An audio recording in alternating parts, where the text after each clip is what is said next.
ମା ଟିକେ ଲଛା ପରଟା କର ଆଜି ଖାଇବା। ଭାଇ ବି କହିଥିଲା କରିବାକୁ ବା କରୁଛି, ତୁ ଖାଇବୁ? ହଁ ଖାଇବା।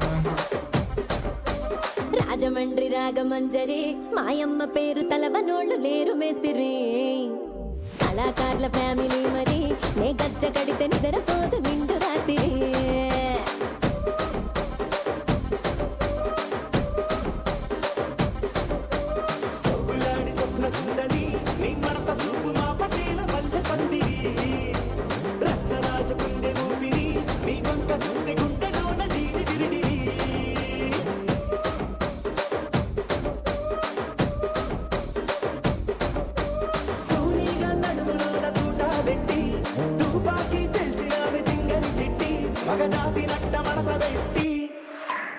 ఆ కుర్చీని మార్చబెట్టి